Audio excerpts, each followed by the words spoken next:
আপনি কি কখনো কাছ থেকে দেখেছেন পাইনাপেল কিভাবে জন্মায়? আজ আপনাকে নিয়ে যাচ্ছি আমাদের নিজের পাইনাপেল বাগানের এক শান্ত সুন্দর পৃথিবীতে।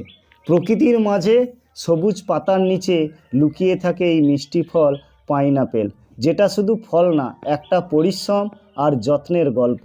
এই বাগানটা আমাদের নিজের, প্রতিদিনের যত্ন, রোদ, পানি আর সময়ের সঙ্গে গড়ে উঠেছে এই সুন্দর দৃশ্য।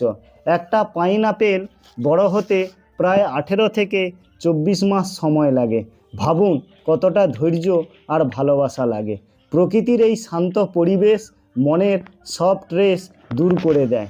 আজকের ব্যস্ত জীবনে আমরা প্রকৃতি থেকে অনেক দূরে, কিন্তু এই বাগান আমাদের মনে করিয়ে দেয় জীবন আসলে কত সহজ হতে পারে। আপনি যদি এমন শান্ত প্রকৃতির ভিডিও ভালোবাসেন তাহলে লাইক, শেয়ার আর সাবস্ক্রাইব করতে ভুলবেন না। কমেন্টে বলুন আপনি কি কখনো পাইনাপেলের বাগান দেখেছেন।